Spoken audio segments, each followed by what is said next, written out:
মুসলিম উম্মার কল্যাণ এবং দেশ ও বিশ্বের শান্তি কামনায় টঙ্গীর তুরাগ তীরে শেষ হলো বিশ্ব ইজতেমার আখিরি মোনাজাত। এর আগে দুপুর 12:40 দিকে তৃতীয় পর্বের ইজতেমার মোনাজাত শুরু করেন মাওলানা সাদের ছেলে মাওলানা ইউসুফ বিন সাদ। মোনাজাত শেষে বাড়ি ফেরার পথে রওনা হয়েছেন মুসল্লিরা।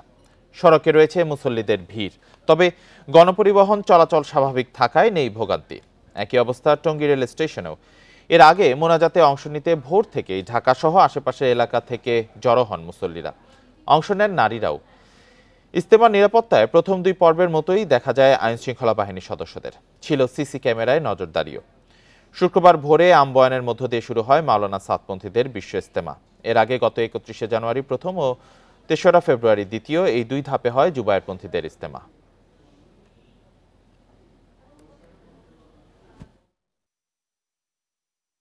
আল্লাহর কাছে চাইলাম কত গুণাবন্ধার প্রতি এর মাপ চাইলাম। বিশ্বের মুসলমান আছে একখানে জড়ো হইয়া আমরা মিলেমিশে থাকতে চাই। জীবনে যত পাপ করছে আল্লাহর কাছে ক্ষমা চাইলাম, আল্লাহ যেন মাফ করে দেয়, আল্লাহ যেন জান্নাতবাসী করে, বিশ্বের সকল মুসলমানকে যেন আল্লাহ যেন ভালো রাখে। ইজতেমার বিষয়ে আরো জানাতে যোগ দিয়েছেন সহকর্মীরা। শুরুতেই ইজতেমা ময়দান থেকে যোগ দিয়েছেন সহকর্মী আদিলুর রহমান।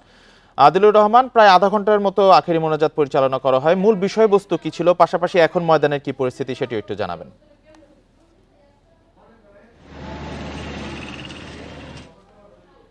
দেখুন, এর মধ্যে আসলে আখেরি মোনাজাত শেষ করার পরে মুসল্লিরা ময়দান ছেড়ে চলে যেতে শুরু করেছেন।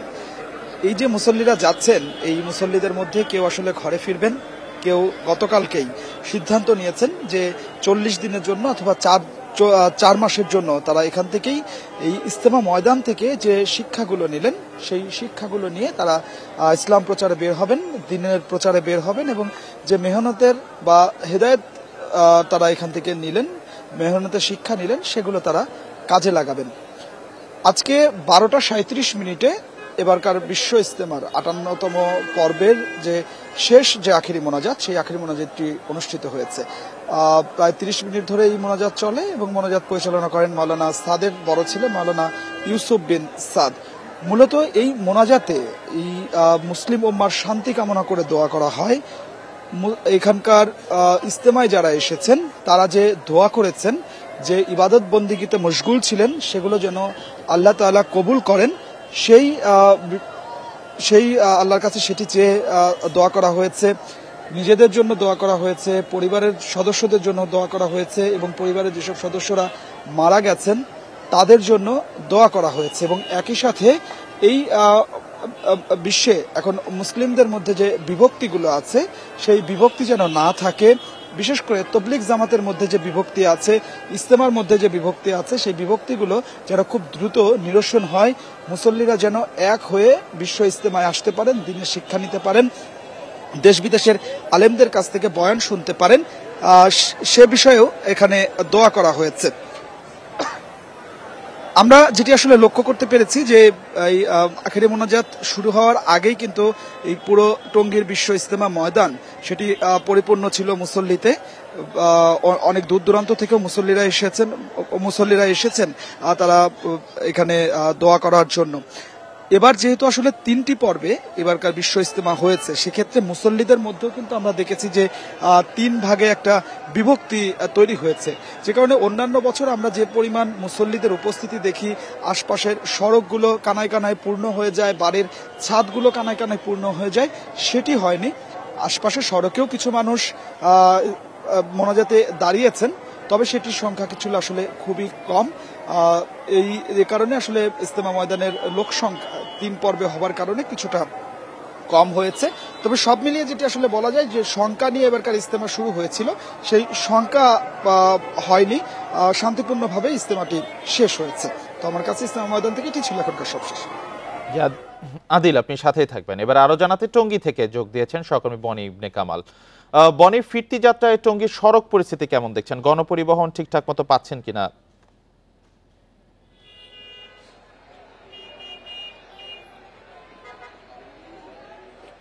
দেখুন, প্রায় 1 ঘন্টা হলো এই যে বিশ্ব ইজতেমার 3য় পর্ব এর আখেরি মোনাজাত শেষ হয়েছে। এবার মুসল্লিদের বাড়ি ফিরে যাবার পালা। আমি যদি আপনাকে একটু দেখাতে চাই, আমরা কিন্তু এখনো দেখতে পাচ্ছি প্রায় অনেকেই কিন্তু এখন জোহরের যে নামাজ সেটি আদায় করার পর তাদের যে গন্তব্য সেই গন্তব্যের উদ্দেশ্যে বেরিয়েছেন এবং তারা বাসে মূল যে ময়দান সেই ময়দান থেকে পায়ে হেঁটে প্রধান সড়ক যেটি রয়েছে সেই সড়কের এখানে আসছে বাসে, অটোরিকশায়। বলছিলেন যে গণপরিবহনের যাতায়াতের ক্ষেত্রে কিছুটা ভোগান্তি তাদের পোহাতে হয়, অনেক সময় ভেঙে ভেঙে নির্দিষ্ট জায়গায় পৌঁছাতে হয়। এই ধরনের অভিযোগ বা ভোগান্তির চিত্র তো আছেই। তবে তারপরও তারা এই বিশ্ব ইজতেমার ময়দানে আখেরি মোনাজাতে অংশ নিতে পেরে বেশ সন্তুষ্টি প্রকাশ করেছেন এবং তারা বলছিলেন তাদের যত গুনাহ আছে সেই ব্যাপারে আল্লাহর কাছে মাফ চেয়েছেন, পাশাপাশি আগামী দিনগুলো যেন আরো সুন্দর হয় সেই বিষয়ে তারা দোয়া প্রার্থনা করেছেন। আমরা মুসলিমদের সঙ্গে যখন কথা বলছিলাম তারা বলছিলেন যে এই যাতায়াতের যে ব্যবস্থাপনা সেই ব্যবস্থাপনা গত বেশ কয়েক বছরের তুলনায় অনেকটাই ভালো বলে কিন্তু তারা মন্তব্য করছেন। তারা বলছেন যে যান চলাচল নিয়ন্ত্রণ না হওয়ার কারণে এবার কিন্তু পরিস্থিতি অনেকটাই ভালো, এরকম একটি কথা কিন্তু তারা জানাচ্ছিলেন। সবচেয়ে বড় যে বিষয়টি হচ্ছে যে এই যে আখিরি মোনাজাতে অংশ নেওয়ার যে বিষয়টি, আখিরি মোনাজাতে অংশ নেওয়ার পর এখন বাসায় বাড়িতে ফিরে যাওয়া অথবা অনেকে চিল্লায় যাওয়ার বিষয়টি সেটি আমরা দেখতে পাচ্ছি এবং অনেকেই কিন্তু পানি পথেও বাড়িতে ফিরে যাচ্ছেন। এই তুরাগ তীরে ট্রলার বা স্টিমার অভিযোগ পেয়েছি, ভাড়া বেশি আদায়ের যে বিষয়টি সেই বিষয়ে অভিযোগ কিন্তু আমরা পেয়েছি এবং আমরা দেখছিলাম যে তারা বলছিলেন যে স্বাভাবিক যে ভাড়া তার চেয়ে দ্বিগুণ বা তিনগুণ ভাড়া আদায়ের মতো ঘটনা ঘটেছে। তারপরও এই যে ইজতেমা ময়দানে তারা আসতে তারা সন্তুষ্ট করেছেন এবং তারা বলছিলেন যে ভেদাভেদ ভুলে আসলে পুরো যে বিশ্ব মুসলিম উম্মাহ সেই উম্মাহ একসঙ্গে এক হয়ে তারা থাকতে চান এবং তারা বলছিলেন যে ভেদাভেদ যেন না হয় এবং আগামীতে সবাই যেন একই দিনে দেশের সব মুসল্লি ইজতেমায় আখেরি মোনাজাতে অংশ নিতে পারে এমন প্রত্যাশায় তারা জানাচ্ছিলেন।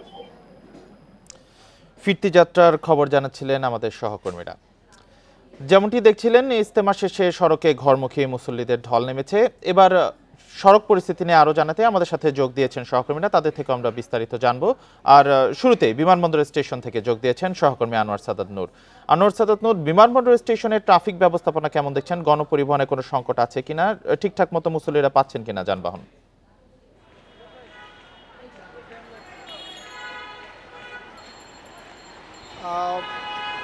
আসলে আমরা বিমানবন্দর স্টেশনে ঠিক পৌঁছতে পারিনি। যে মুসল্লির আখেরি মোনাজাত শেষে একযোগে সবাই সড়কে নেমে যাওয়ার ফলে কিন্তু সড়কে সাময়িক সময়ের জন্য যানজটের সৃষ্টি হয়েছে এবং যে মুসল্লির ঢল সেটি কিন্তু এখনও সড়কে বিরাজমান। আমরা দেখছি যে প্রায় 1 ঘন্টার মতো হলো আখেরি মোনাজাত শেষ হয়েছে, তারপরেও কিন্তু ইজতেমা ময়দান থেকে যে মুসল্লির ঢল সড়কে বের হয়ে আসার যে চিত্র সেটি এখনও এই আবদুল্লাপুর সড়কে, বিমানবন্দর আবদুল্লাপুর সড়কে সেটি বোঝা যাচ্ছে। কেননা টঙ্গীর ইজতেমার ময়দান থেকে এই আবদুল্লাপুর পর্যন্ত আসতে মোটামুটি সবাইকেই হেঁটে আসতে হয়েছে, যে যার ব্যাগেজ মাল সালমানা নিয়ে হেঁটে আসতেছেন। কেননা যারা ঢাকার বিভিন্ন প্রান্তে যাবেন তাদেরকেও এখান থেকে বাসে উঠতে হবে, কিংবা যারা দূরপাল্লার বাসে যাবেন তাদেরকেও কিন্তু এখানে আসতে হবে। আবার যারা ট্রেনের যাত্রী তাদেরকে স্টেশনে পৌঁছাতে হলেও বিমানবন্দরে যেতে হবে। ফলে নগরীর এই রাস্তাটা বা এই জায়গাটা কিন্তু এই সময়ের জন্য বেশ চাপের একটি জায়গা। সেই চাপটা কিন্তু আমরা খেয়াল করছি, যেটা কিন্তু সকালে মানে আখেরি মোনাজাতের শুরুতে সেই ব্যাপারটা কিন্তু রাস্তায় সড়কে খেয়াল করা যায়নি। যদিও বা এবারে কিন্তু যে যান চলাচল নিয়ন্ত্রণ সেই নিয়ন্ত্রণ করা হয়নি, স্বাভাবিক ছিল।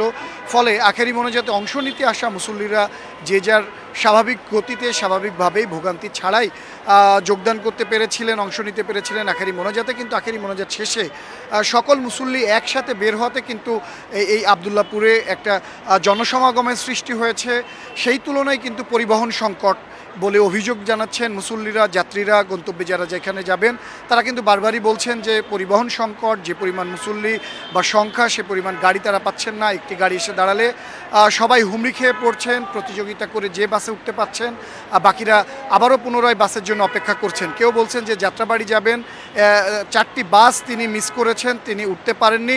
আবার অনেকেই বলছেন যে বাসে ওঠার সুযোগ পেলেও বা বাড়তি ভাড়া চাওয়া হচ্ছে তাদের কাছ থেকে। এরকম অভিযোগ আমরা অনেকের কাছ থেকে জানছি যে বাসে বাড়তি ভাড়া চাওয়া হচ্ছে।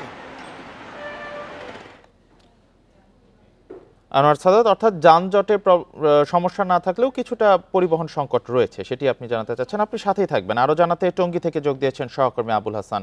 আবুল হাসান, 3 পর্বে ইজতেমায় হওয়া শেষ পর্বে এবার একটু চাপ কম রাস্তাঘাটে। আপনি যেখানে আছেন সেখানের পরিস্থিতি কি জানাবেন?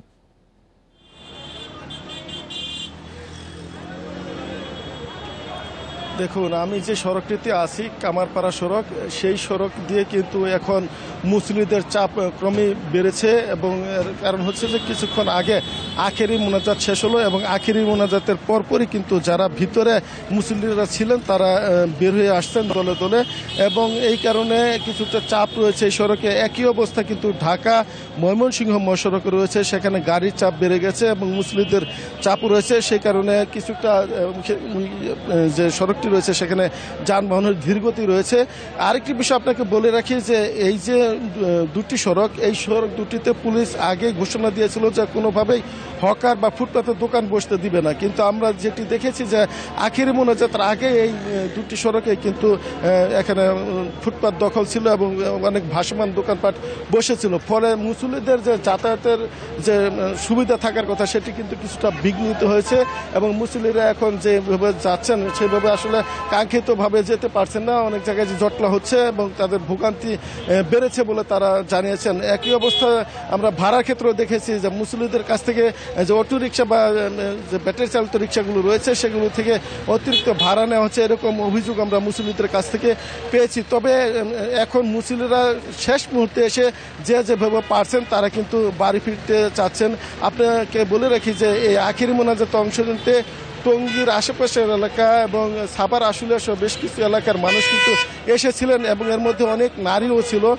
তারাও কিন্তু এখন বাড়ি ফেরার জন্য চাচ্ছেন এবং তাদের উপস্থিতি এবং একই সঙ্গে মাঠের যে মুসল্লিরা ছিল তাদের যে যাওয়ার ব্যাপারটি, এই কারণে কিন্তু লোক সমাগম বেশি থাকায় গাড়ির গতি অনেকটাই কমে এসেছে। তবে পুলিশ যেটি বলছে যে তারা যানজট নিরসন বা কোনোভাবে যানবাহন যাতে বন্ধ না হয় সেই ব্যাপারে তৎপরতা চালাচ্ছেন এবং তারা আশা করছেন কিছু সময়ের মধ্যে এই পরিস্থিতিটা সহনীয় মাত্রায় চলে আসবে এবং যারা মুসলিমরা এসেছিলেন তারা কিছু সময়ের মধ্যে সহনীয় পর্যায়ে চলে আসবে এই যানজট। ইজতেমা শেষে সড়কে ঘরমুখী মুসল্লিদের ঢলে বিষয়ে জানাচ্ছিলেন আমাদের সহকর্মীরা। জেলা প্রশাসকদের কারো রক্তচক্ষু ধমকে কাজ না করার নির্দেশ দিয়েছেন প্রধান উপদেষ্টা অধ্যাপক মোহাম্মদ ইউনূস। প্রশাসনের কাজে একে অন্যের উপর দোষ চাপিয়ে পার পাওয়া যাবে না বলেও সতর্ক করেন তিনি। সকালে ডিসি সম্মেলনের উদ্বোধন করে দেয়া বক্তব্যে তিনি আরো জানান, পাসপোর্ট পেতে এখন থেকে আর পুলিশ ভেরিফিকেশন লাগবে না। ঢাকায় শুরু হলো 3 দিনের জেলা প্রশাসক সম্মেলন। রোববার শাপলা হলে এর উদ্বোধন করেন প্রধান উপদেষ্টা ডক্টর মোহাম্মদ ইউনূস। এ সময় জেলা প্রশাসকদের দেন নানা দিক নির্দেশনা।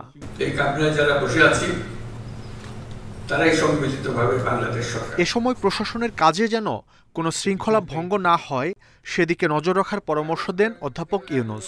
জানান, আইন অনুযায়ী কাজ করবেন প্রশাসনের কর্মকর্তারা। কারো রক্তচক্ষুর কারণে, কারো ধমকের কারণে কোনো কাজ করার প্রয়োজন নাই, অন্তত এই সময়টুকুতে।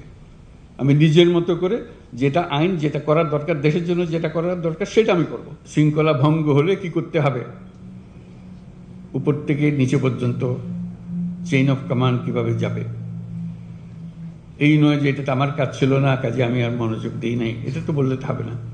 আমরা তো সবাই মিলে সরকার, যেটার থেকে আমাদের উদ্ধার করতেই হবে। নাগরিক সেবা পেতে নানা ভোগান্তির কথা সামনে এনে অন্তর্বর্তী সরকার প্রধান জানান, সব সেবাই অনলাইনে দেওয়ার উদ্যোগ নেওয়া হয়েছে। পাসপোর্ট নাগরিকের অধিকার, তাই সেটি পেতে এখন থেকে আর পুলিশ ভেরিফিকেশন লাগবে না। সরকার মানে মানুষকে হয়রানি করা, এটার থেকে উঠে গেল। সরকার ভিন্ন জিনিস, আপনার অধিকার, আপনার অধিকারগুলো আপনার দরজায় পৌঁছে দেওয়া হবে। পাসপোর্ট তো আমার নাগরিক অধিকারের একটা অধিকার। আমি চোর না ডাকাত না কি সেটা আপনি ভিন্নভাবে পুলিশ আমার বিচার করবে, কিন্তু আমাকে যে জন্ম সনদ দিয়েছেন সেটাও কোনো পুলিশ ভেরিফিকেশন দিয়ে করেনি। আমাকে এনআইডি দিয়েছেন সেটাও কোনো পুলিশ ভেরিফিকেশনের জন্য অপেক্ষা করতে হবে। নাগরিক হিসাবে পেয়েছি, এই দেশের নাগরিক। পাসপোর্টও এই দেশের নাগরিকের একটা পরিচয়পত্র, এখানে পুলিশ ভেরিফিকেশন জন্য লাগবে। আমরা আইন করে দিয়েছি যে এখন থেকে পুলিশ ভেরিফিকেশন লাগবে না। সরকারি কাজে নিজেদের মধ্যে প্রতিযোগিতা সৃষ্টি করতেও জেলা প্রশাসকদের প্রতি আহ্বান জানান প্রধান উপদেষ্টা অধ্যাপক মোহাম্মদ ইউনূস। 1 নম্বর জেলাকে, 2 নম্বর জেলাকে, 3 নম্বর জেলাকে। মাহমুদ শরীফ, ইন্ডিপেন্ডেন্ট নিউজ, ঢাকা। স্বৈরাচার পালিয়ে গেছে, এখন দেশ পুনর্গঠনই বিএনপির মূল লক্ষ্য বলে জানিয়েছেন দলটির ভারপ্রাপ্ত চেয়ারম্যান তারেক রহমান। ভেদাভেদ ভুলে সবাইকে ঐক্যবদ্ধ থাকার আহ্বান জানিয়েছেন তিনি। দুপুরে নড়াইল জেলা বিএনপির কাউন্সিলে লন্ডন থেকে ভার্চুয়ালি যুক্ত হয়ে এই কথা বলেন বিএনপির ভারপ্রাপ্ত চেয়ারম্যান। আমরা ইনশাল্লাহ ঐক্যবদ্ধভাবে গণতন্ত্রের জন্য সংগ্রাম করব। আমরা উপস্থিত এখানে প্রতিটা মানুষ ঐক্যবদ্ধভাবে দেশকে পুনর্গঠন করব। আমাদের সামনে এখন লক্ষ্য একটি, উদ্দেশ্য একটি, বাংলাদেশকে পুনর্গঠন করা, বাংলাদেশের মানুষের ভাগ্যের পরিবর্তন করা। জাতীয় নির্বাচনের আগে স্থানীয় সরকার নির্বাচনের দাবিকে দুরভিসন্ধিমূলক বলছেন বিএনপির সিনিয়র যুগ্ম মহাসচিব রুহুল কবির রিজভী। এই উদ্যোগ বিএনপি মেনে নেবে না বলেও জানান তিনি। সকালে নারায়ণগঞ্জ জেলা বিএনপি নতুন আহ্বায়ক কমিটির সদস্যদের নিয়ে দল প্রতিষ্ঠাতা শহীদ রাষ্ট্রপতি জিয়াউর রহমানের কবরে শ্রদ্ধা জানান এই বিএনপি নেতা। এ সময় তার দাবি, শেখ হাসিনার পতন হলেও দেশে এখনো গণতন্ত্র ফেরেনি, নির্বাচন নিয়েও গড়িমসি চলছে। এই অবস্থা নতুন বাংলাদেশ নির্মাণের প্রতিবন্ধকতা তৈরি করছে অভিযোগ করে দ্রুত সময়ের মধ্যে নির্বাচনী রোড ম্যাপ ঘোষণার আহ্বান জানান রিজভী। বলেন, একমাত্র ভোটের মাধ্যমেই জনগণের অধিকার প্রতিষ্ঠা হবে। শান্তি স্থিতি আনতে হলে আমাদেরকে অতি দ্রুত রাজনৈতিক দল তারা যাতে জনগণের ভোট নিয়ে ক্ষমতায় আসতে পারে সেই অবাধ সুষ্ঠু নির্বাচন নিশ্চিত করতে হবে। এটা নিশ্চয়তা না হলে আরো অনিশ্চয়তা বাড়বে। নতুন বাংলাদেশে দায়িত্বশীল সাংবাদিকতা নিশ্চিত করতে চায় সরকার। প্রধান উপদেষ্টার প্রেস সচিব শফিকুল আলম বলছেন, এমন সাংবাদিকতা নিশ্চিত করতে হবে যেখানে সবাই সরকারের সমালোচনা করতে পারে। দুপুরে জাতীয় প্রেস ক্লাবে এক আলোচনা সভায় গণমাধ্যমকে গঠনমূলক সমালোচনা করার আহ্বান জানিয়ে প্রেস সচিব বলেন, গত 15 বছর সাধারণ মানুষকে কথা বলতে দেয়া হয়নি। এরই মধ্যে গণমাধ্যমের স্বাধীনতা নিশ্চিত করার জন্য কমিশন গঠন করা হয়েছে। রাজনৈতিক দলের পাশাপাশি সাধারণ মানুষের মতামতও গুরুত্বপূর্ণ বলে জানান শফিকুল আলম। দেশে সবাই যেন নিজের কথা বলতে পারে সে লক্ষ্যে কাজ করছে সরকার। পরে তিনি বলেন, আওয়ামী লীগ সরকারের সময় শাপলা চত্বরে 160 জনকে হত্যা করা হয়েছিল। তা ঢাকতে সাইদিকে চাঁদে দেখা সামনে এনে নজর ঘুরিয়ে দেওয়া হয়েছিল। আমরা এমন একটা জার্নালিজম করতে চাই যে জার্নালিজম শেখ হাসিনার 15 বছরের জার্নালিজমের থেকে অনেক অনেক দূরে। এমন একটা ইন্ডিপেন্ডেন্ট জার্নালিজম সে প্রত্যেকটা গভর্নমেন্টকেই যেন কাঠ গড়ায় দাঁড় করায়, সেটা আজকে ইন্টারিম গভর্নমেন্ট হোক বা পরবর্তীতে পলিটিক্যাল গভর্নমেন্ট হোক। এমন একটা জার্নালিজম আসুক যেখানে কোনো জার্নালিস্ট যেন ইন্টিমিডিয়েটেড ফিল না করেন। মব নয়, নাট্যকর্মীদের একাংশের কারণেই উৎসব বন্ধ হয়েছে বলে জানিয়েছেন সংস্কৃতি বিষয়ক উপদেষ্টা মোস্তফা সরওয়ার ফারুকী। সকালে নিজের ফেসবুক পোস্টে একথা জানান তিনি। এতে তিনি আরো বলেন, সরকার শিল্পকলার মাধ্যমে সারা দেশে সাংস্কৃতিক অনুষ্ঠান ছড়িয়ে দিতে উৎসাহ দিচ্ছে, তাই নাট্য উৎসব বন্ধের বিষয়ে খোঁজ খবর নিচ্ছিলেন তারা। এর এক পর্যায়ে জানা যায় পুলিশ উৎসব বন্ধ করতে বলেনি, বরং নিরাপত্তা দিতে প্রস্তুত। পরে নাট্যকর্মীদের একটা অংশ এই উৎসবের বিরোধিতা করে মহিলা সমিতি কর্তৃপক্ষের কাছে হল বরাদ্দ বাতিলের জন্য দাবি জানিয়ে আসছে বলেও জানতে পারেন সংস্কৃতি বিষয়ক উপদেষ্টা। তবে এ বিষয়টি স্পষ্ট না করে কৌশলে অন্যের ঘাড়ে দোষ চাপানোর চেষ্টার সমালোচনাও করেন তিনি।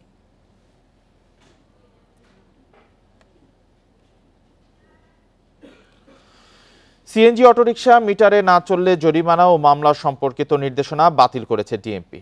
সকালে সংস্থাটির পক্ষ থেকে এ তথ্য জানানো হয়।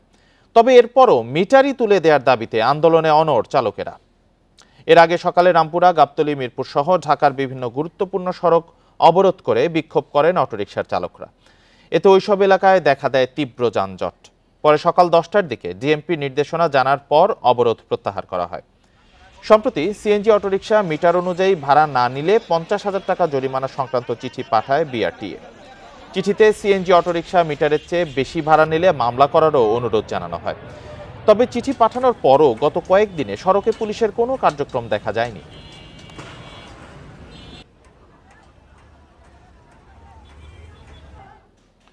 ওমানের মাস্কাটে ভারতের পররাষ্ট্রমন্ত্রী জয়শঙ্করের সঙ্গে আজ বৈঠক হতে পারে পররাষ্ট্র উপদেষ্টা তৌহিদ হোসেনের। ভারত মহাসাগর সম্মেলনের সাইড লাইনে বৈঠকটি হওয়ার কথা রয়েছে। তাদের মধ্যে আলোচনায় অগ্রগতি হলে 2 থেকে 4 এপ্রিল ব্যাংককে হতে যাওয়া বিমস্টেক সম্মেলনে আলোচনার টেবিলে বসতে পারেন প্রধান উপদেষ্টা অধ্যাপক ইউনূস ও ভারতের প্রধানমন্ত্রী নরেন্দ্র মোদী। সে কারণেই বিশেষ গুরুত্ব পাচ্ছে তৌহিদ জয়শঙ্করের বৈঠক। 5ই আগস্ট সরকার পতনের পর ভারতে পালিয়ে যান শেখ হাসিনা। এরপর থেকেই তাকে ফেরানো সহ নানা ইস্যুতে ঢাকা দিল্লির টানাপোড়েন চলছে। সে উত্তাপে সম্প্রতি নতুন মাত্রা যোগ করেছে যুক্তরাষ্ট্রের ট্রাম্প মোদী বৈঠক। সেখানে বাংলাদেশ প্রশ্নে মার্কিন প্রেসিডেন্টের কাছে উদ্বেগ জানানো হয়েছে বলে জানিয়েছেন ভারতের পররাষ্ট্র সচিব বিক্রম মিস্ত্রি। জুলাই আন্দোলনে মানবতা বিরোধী অপরাধের মামলায় চট্টগ্রামের সাবেক সংসদ সদস্য ABM ফজলে করিম চৌধুরীকে গ্রেপ্তার দেখিয়ে কারাগারে পাঠিয়েছে আন্তর্জাতিক অপরাধ ট্রাইব্যুনাল। আজ বিচারপতি গোলাম মর্তুজা মজুমদারের নেতৃত্বাধীন ট্রাইব্যুনালের 3 সদস্য এই আদেশ দেন। অভিযুক্তদের বিরুদ্ধে আগামী 8 এপ্রিল তারিখে তদন্ত প্রতিবেদন দিতে বলেছে ট্রাইব্যুনাল। এ প্রসঙ্গে প্রসিকিউটর গাজী MH তামিম বলেন, জুলাই আন্দোলনে শুরু থেকে শেষ পর্যন্ত অভিযুক্ত এই আসামি ছাত্রদের বিষয়ে ইন্ধন জুগিয়েছে। আন্দোলন দমনে ফজলে করিমের নিজস্ব সংসদীয় এলাকা রাউজান থেকে অস্ত্র ও সন্ত্রাসী বাহিনী সরবরাহ করেছে। 16 জুলাই শহীদ ওয়াসিম আকরাম ও ফয়সাল হত্যার ঘটনায় তাকে গ্রেপ্তারের জন্য প্রসিকিউশন ট্রাইব্যুনালে আবেদন করেছিল, যার প্রেক্ষিতে আজ তাকে আদালতে হাজির করা হয়। শুনানি শেষে সাংবাদিকদের প্রশ্নের জবাবে প্রসিকিউটর MH তামিম বলেন, সরকার ও জনগণের ইচ্ছা নয়, ন্যায় বিচারের স্বার্থে যথাসময়ে তদন্ত প্রতিবেদন দেয়া হবে।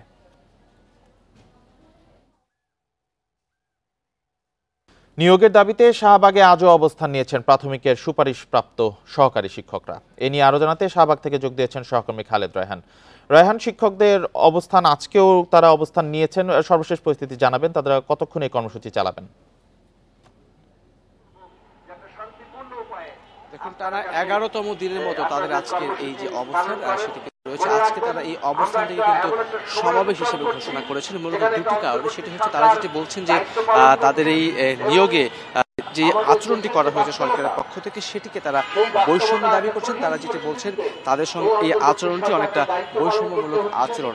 একই সঙ্গে তারা যেটি বলছেন যে গত বৃহস্পতিবারে তাদের উপর যে লাঠিচার্জ করা হয়েছে, যেখানে নারী শিক্ষিকা যারা রয়েছেন তাদের উপরে পুলিশ লাঠিচার্জ করেছে, মূলত সেই অভিযোগের ভিত্তিতে আজকের এই সমাবেশ কিন্তু তারা করছেন। যে সব মিলে 6531 জন সহকারী শিক্ষক এবং শিক্ষিকা যাদের নিয়োগ আসলে হাইকোর্টের মাধ্যমে বাতিল করা হয়েছে, তারা কিন্তু আজকে এই 11 দিনের মতো এই তাদের যে অবস্থান কর্মসূচি সেটা তারা পালন করছে। তারা যেটা বলছেন যে এর মাঝখানে তারা কয়েক দফা প্রধান উপদেষ্টার বাসভবনে যেতে চেয়েছেন, তারা সংশ্লিষ্ট সরকারের যারা রয়েছেন তাদের সকলের সঙ্গে কথা বলেছেন, কিন্তু চূড়ান্ত কোনো সুরাহা না পাওয়ার কারণে তারা কিন্তু এখানে অবস্থান করছেন। এবং তারা যেটা বলছেন তাদের চাকরিতে পুনর্বহাল না করা পর্যন্ত তারা তাদের এই যে আন্দোলন সেটি তারা চালিয়ে যাবেন। এবং সেক্ষেত্রে তাদের উপর যে অত্যাচার করা হচ্ছে বলে তারা দাবি করছেন সেটিরও তারা কিন্তু তীব্র প্রতিবাদ করেছেন। আমরা দেখেছি এর আগেও সরকারি সংশ্লিষ্ট কর্তৃপক্ষ একাধিকবার এটি নিয়ে বসছেন, এটি নিয়ে কথা বলেছেন। যেহেতু এটি হাইকোর্টের রায় বেরিয়েছে, তার প্রেক্ষিতে আমরা দেখেছি যে শিক্ষা মন্ত্রণালয় এবং অধিদপ্তরের পক্ষ থেকেও কিন্তু উদ্যোগ গ্রহণ করা হয়েছে। মূলত এখানে যে সকল 6500 শিক্ষক রয়েছেন তারা যেটি বলছেন যে তারা তাদের যে দাবি সেটি পুরো না হওয়া পর্যন্ত তারা এখানে অবস্থান করবেন। একই সঙ্গে গত পরশুদিন এবং তার আগের দিন তাদের উপর যেই লাঠিচার্জ করা হয়েছে, কাঁদানি গ্যাস নিক্ষেপ করা হয়েছে, কাঁদানি গ্যাসে তাদের উপর যেই পানি নিক্ষেপ করা হয়েছে সেটিরও তারা কিন্তু প্রতিবাদ করছে। এবং তারা ঢাকা এবং চট্টগ্রাম এলাকার বিভাগের যে সকল শিক্ষকরা রয়েছেন তারা কিন্তু আজকে এখানে সমাবেশ করছে। তারা যেটি বলছে সরকারের সিদ্ধান্ত না পাওয়া পর্যন্ত তারা কিন্তু সড়ক ছাড়বে না। তবে আমরা দেখেছি যে গত 3 দিন ধরেই তারা কিন্তু সড়ক আটকাচ্ছে না, সড়ক না আটকে শাহবাগের এই জায়গাতে বসে তারা কিন্তু তাদের যে অবস্থান কর্মসূচি, তাদের যে সমাবেশ সেটি তারা পালন করছেন। প্রাথমিকের সুপারিশপ্রাপ্ত সহকারী শিক্ষকদের অবস্থান কর্মসূচি চলছে, এ বিষয়ে শাহবাগ থেকে জানাচ্ছেন সহকর্মী খালেদ রায়হান। দিনাজপুরের হিলি সীমান্তে বিএসএফ এর বাধার মুখে রেলওয়ে কালভার্টের সংস্কার কাজ বন্ধ। বিএসএফ বিজিবি বৈঠকেও এই সুরাহা হয়নি। এদিকে সংস্কার কাজে বাধা দেয়ায় ক্ষোভ জানিয়েছে স্থানীয়রা, আর সংকট কাটাতে কাজ চলছে বলে জানিয়েছে বিজিবি। দিনাজপুরের হিলিতে ভারত বাংলাদেশ সীমান্ত ঘেঁষা এই রেল লাইন ব্রিটিশ আমলে তৈরি। সপ্তাহখানেক আগে এই রেলপথের একটি কালভার্ট সংস্কারের উদ্যোগ নেয় রেল কর্তৃপক্ষ। এজন্য ইট, বালু, সিমেন্ট আনা হয়। তবে কাজ শুরুর কিছুক্ষণের মধ্যেই বিএসএফ এর বাধার মুখে তা বন্ধ হয়ে যায়। এ নিয়ে বিএসএফ এর সাথে পতাকা বৈঠক করেছে বিজিবি। এরপর শনিবার কাজ শুরু করতে গেলে আবারও বাধা দেয় বিএসএফ। 2-1 দিন আগে দেখলাম ওইখানে গেটে মিটিং বসছিল, তারপর তো আর তারপর থেকে কাজ আর চালু হয় নাই। আমাদের দেশে আমরা কাজ করব, রেলের কাজ করতে আসছে, এটাতেও বাধা।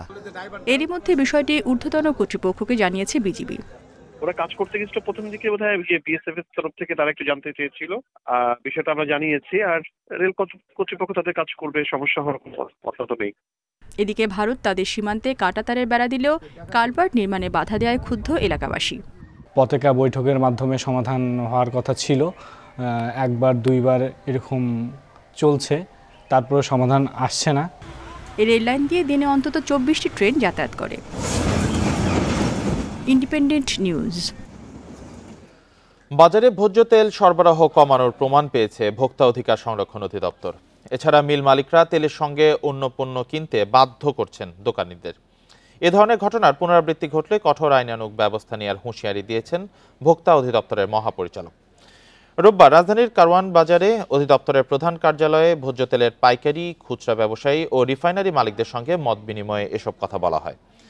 এ সময় রমজান মাসের আগেই বাজারে ভোজ্য তেলের সরবরাহ সংকট তুলে ধরেন দোকানিরা। মিলারদের বিরুদ্ধে বাড়তি দাম নেয়ার অভিযোগ করেন তারা। মত বিনিময়ে রিফাইনারি অ্যাসোসিয়েশন জানায়, আমদানি জটিলতায় সয়াবিন তেলের সরবরাহ কম, যা চলতি মাসের শেষ নাগাদ কেটে যাবে। রমজানে বাজারে চাহিদা মতো তেল সরবরাহ হবে বলেও আশ্বাস দেন তারা। অন্য পণ্য কিনতে বাধ্য করা হলে মিল মালিক বা ডিলারদের বিরুদ্ধে আইন অনুযায়ী কঠোর ব্যবস্থা গ্রহণ করা হবে।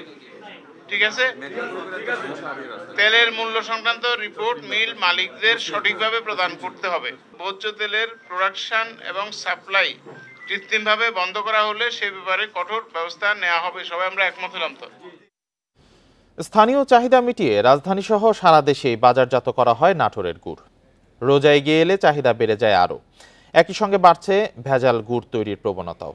অসাধু ব্যবসায়ীদের দৌরাত্মে আসল গুড়েও ন্যায্য দাম মিলছে না দাবি বিক্রেতাদের। তবে ভেজাল প্রতিরোধে নিয়মিত অভিযান চলছে বলছে প্রশাসন। খেতে ভালো হয় নাটোরের খেজুরের গুড়ের চাহিদা সারা দেশেই। শীতের শুরু থেকেই বাড়িতে বাড়িতে খেজুরের রস জাল দিয়ে গুড় তৈরি করা হয়। নিজেদের জন্য রাখার পাশাপাশি বিক্রি করা হয় হাটে। চাহিদার কারণে বেড়ে গেছে ভেজাল গুড়ের দৌরাত্ম্য। স্থানীয়দের অভিযোগ, বেশি লাভের আশায় অসাধু ব্যবসায়ীরা গোখাদ্য হিসেবে ব্যবহৃত চিটা গুড়, চিনি ও বিভিন্ন রাসায়নিক মিশিয়ে ভেজাল গুড় তৈরি করছে। এতে সুনাম নষ্টের পাশাপাশি আসল গুড়ের দাম হারাচ্ছেন বিক্রেতারা। যারা হলো ডুপ্লিকেট গুড় বানায় তারা যায় বেশি দাম পায়, আর আমরা হলো ভালো গুড়ে দাম কম পাই। প্রশাসনে কোনো আইনগত কোনো ব্যবস্থা নেয় না, যে তাদের গুড়গুলো হয়তো বন্ধ করলে আমরা খেজুরের গুড়, অরিজিনাল গুড়টা আমরা হয়তো বেশি দামে বিক্রি করতে পারবো। জেলার ঐতিহ্যবাহী এ পণ্যের মান নিশ্চিতে সচেষ্ট কৃষি বিভাগ বলছেন কর্মকর্তারা। এছাড়া নিয়মিত ভ্রাম্যমাণ আদালত পরিচালনার কথা জানিয়েছে জেলা প্রশাসন। এখানকার খেজুর গুড় বাংলাদেশের সবার কাছে খুবই পরিচিত, সুস্বাদু এবং সুনাম রয়েছে। এই গুড়গুলো যাতে নিরাপদভাবে ভোক্তার কাছে পৌঁছে, এই জন্য কৃষি সম্প্রসারণ অধিদপ্তর কাজ করে যাচ্ছে। আমরা কৃষকদের কারিগরি দিক নির্দেশনা এবং বিভিন্ন প্রশিক্ষণ দিয়ে থাকি। ভেজাল গুড় উৎপাদনের সাথে যে ব্যবসায়ীরা জড়িত আছে তাদের বিরুদ্ধে সবসময় মোবাইল কোর্ট পরিচালনা করা হচ্ছে। এছাড়া আইনশৃঙ্খলা বাহিনীও এ বিষয়ে অভিযান পরিচালনা করছেন। ভেজাল গুড় খেলে বিভিন্ন স্বাস্থ্য সমস্যা দেখা দিতে পারে, তাই কেনার আগে সতর্কতার পরামর্শ চিকিৎসকদের। ভেজাল গুড় সে কোনোভাবে খেয়ে ফেলেই তাহলে তার পেটের পীড়া থেকে শুরু করে দীর্ঘস্থায়ী রোগের সম্ভাবনা থাকে, ক্যান্সার থেকে শুরু করে অন্যান্য জটিল রোগের সম্ভাবনা থেকে যায়। তো আমরা আশা করব ভেজাল খাদ্য যেন বাজারজাত না হয়, বিষয়টি তদারকি থাকে। এবার জেলায় প্রায় 7,500 মেট্রিক টন খেজুরের গুড় তৈরির লক্ষ্যমাত্রা রয়েছে, যার বাজার মূল্য 100 কোটি টাকারও বেশি। Independent news. মালয়েশিয়ায় এক বাংলাদেশি প্রবাসীকে হত্যার ঘটনায় 5 বাংলাদেশি নাগরিককে গ্রেপ্তার করেছে পুলিশ। গ্রেপ্তারকৃতদের মধ্যে 2 জন নারী রয়েছেন। তাদের 7 দিনের রিমান্ডে নেওয়া হয়েছে। নিহত 45 বছর বয়সী বাংলাদেশি একটি মুদির দোকানের সুপারভাইজার ছিলেন। ওই মুদির দোকানের সামনেই তাকে হত্যা করা হয়েছিল। ধারালো অস্ত্র দিয়ে মাথা, শরীর এবং হাতে একাধিক আঘাতের কারণে তার মৃত্যু হয়েছে বলে জানিয়েছে পুলিশ। ওই সুপারভাইজার এবং এক কর্মচারীর মধ্যে বেতন নিয়ে বাকবিতণ্ডা হয়। এক পর্যায়ে তা হাতাহাতিতে গড়ায়। পরে ওই সুপারভাইজারকে ছুরি দিয়ে আক্রমণ করা হয় বলে জানিয়েছে পুলিশ।